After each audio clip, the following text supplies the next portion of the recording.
Сайн байцгаана уу? За маш олон хүмүүс турмеркийг хэрхэн яаж найруулж явах вэ гэдэг талаар асууж байна. За тэгэхээр өнөөдөр би яг энэ талаар бичлэгийг оруулъя. За эхлээд турмерк гэдгийг баг зэргийн тайлбарлажгая. За турмерк буюу куркумин гэж хэлж байгаа. За энэ маань бол ижилхэн гэж ойлгож болно. Тэгэхээр энэ хүү турмерк буюу куркумин гэдэг маань энэтхэг буюу Өмнөд Азийн уламжлалт ангаах ухаанд 1000 гаруй жилийн өмнөөс хэрэглэгдэж ирсэн шар өнгийн амтлагч юм ургамал байж байгаа.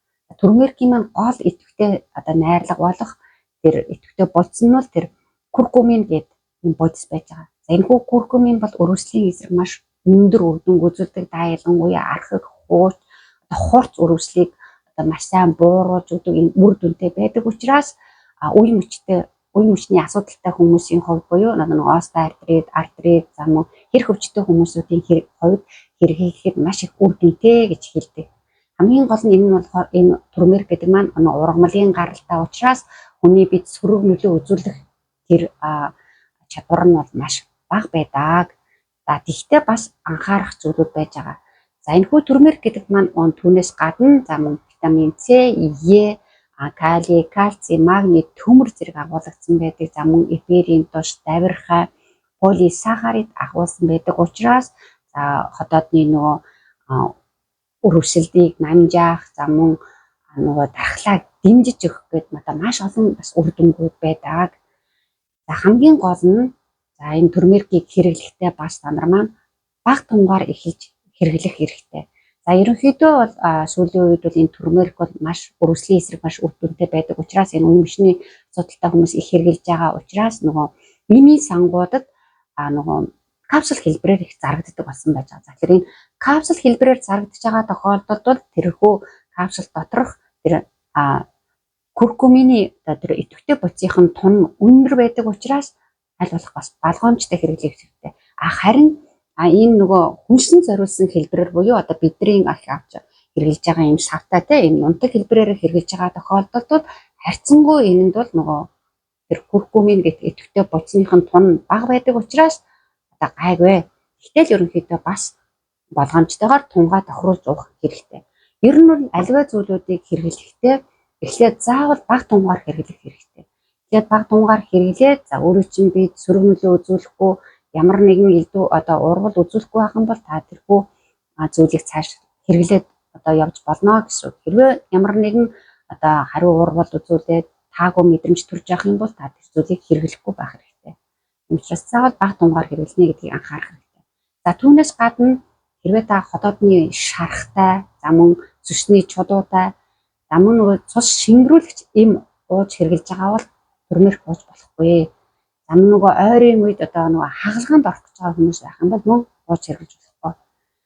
За мөн хөхүүл жирэмсэн эмэгтэйчүүд маань бас ууж хэрэглэж болохгүй. За тэгээд өөр хүмүүс маань бол бид түрүүнд хэлсэн бага тунгаар эхлээд ингээд ууж хэрэглэж болно. За миний хувьд бол ийм хоёр янзын турмеркийг хэрэглэдэг. За эхнийх нь бол яг энэ хүнсэн зориулсан. За энэ бол хүнсэн зориулсан хэлбэр нь ерөнхийдөө ихэвчлэн бид нар энийг их хэрэглэж байгаа. За энэ нь болохоор бас л мөн ялгаагүй. Гэхдээ биодэлгүүр гэдэг те.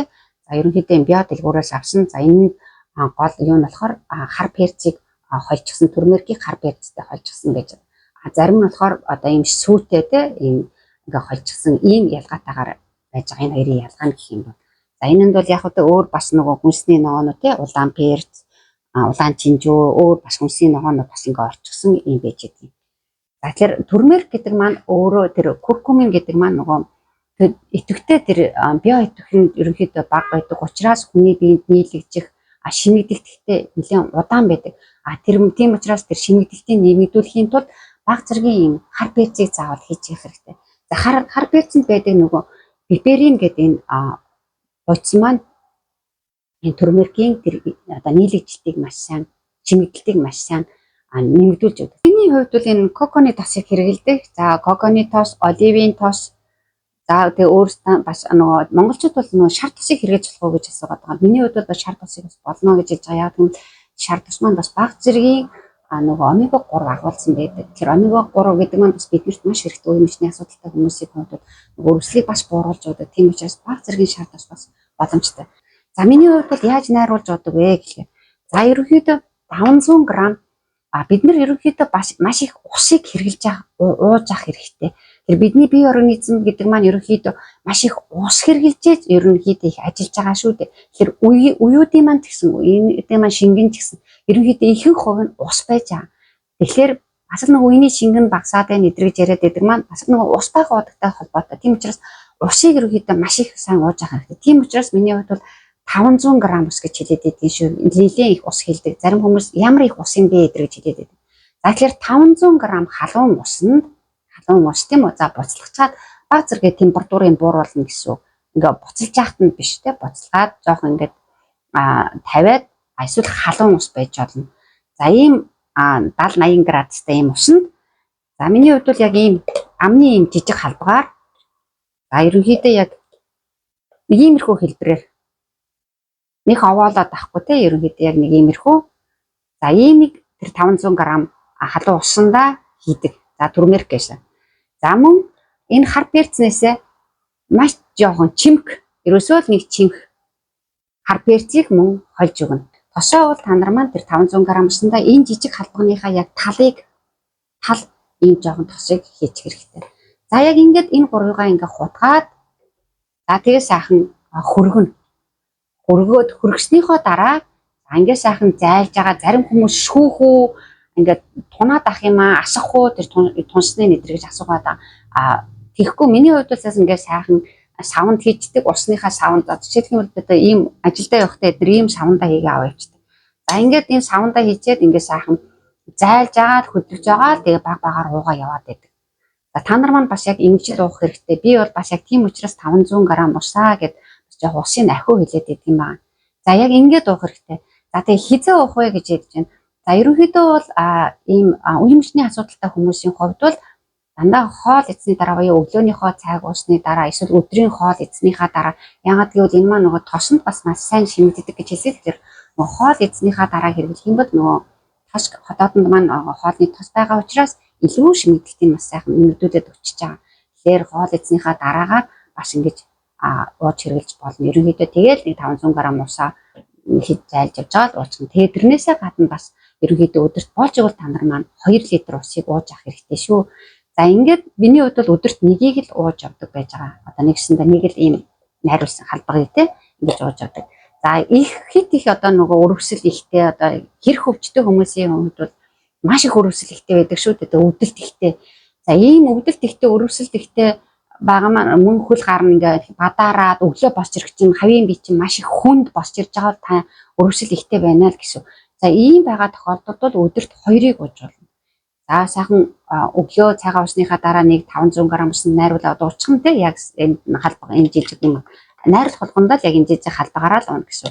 За ингээ орой мөн өдөөс хойштэй өдөр хоол эзнийхаа дараа мөн ахаад энэ нэг халбаг тэгэхээр нэгэсэндээ өдөрт турмерикнээс 2 халбаг жижиг халбагыг л найруулж ууж гин гэсэн үг шүү дээ. За ингээд 2-оос илүү уучлахгүй шүү дээ.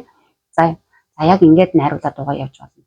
За бас нэг өөр аргаар найруулж уудаг. За энийг нь болохоор ерөнхийдөө шүн унтахтаа уухад их тохиромжтой гэж хэлдэг. За энэ нь болохоор сүйтэй найруулж уудаг. За ерөнхийдөө нэг аяг те. За нэг аяг гэхээр одоо жишээлбэл миний одоо энэ уудаг аяг.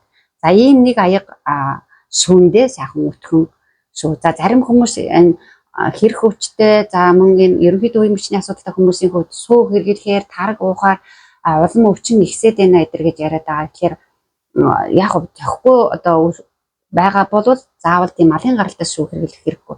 Мөн ургамлын гаралтай сүү бас та нар маань хэрэглээд үзээрэй. Яаж юм бас тий олж ийн болохгүй байна. Хэрвээ ингээ ургамлын гаралтай сүү хэрэглээ баш мөн болохгүй байх юм бол ерөнхийдөө сүүгээр найруулж уух хэрэггүй. Усаараа найруулад угаад яваад хахад болно гэсэн үг шүү дээ. За тэгэхээр тогшаад үзэх хэрэгтэй бас тий.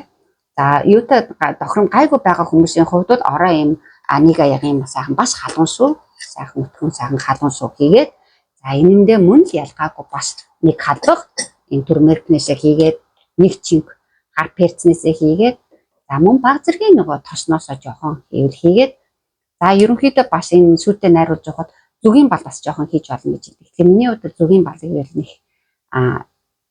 зөвлөдөггүй димий гэж би бодоод байдаг. Яагаад гэх юм бол зүгийн бал гэдэг маань мөн бас илсэн чихэрдээ сахар агуулсан байж байгаа. Тэгэхээр нөгөө сахар гэдэг бол бас л нөгөө өрөвслийг ихсгэж өгдөг өдөөдөг зүйл юм. Тэгэхээр сахар хийгээд байх шаардлага юу Зөвхөн бол хийгээд ах шаардлага. Угаасаа сүйтэй уугаар аягүй сайхан амттай байдаг. Би бас хэрэглэж уудаг.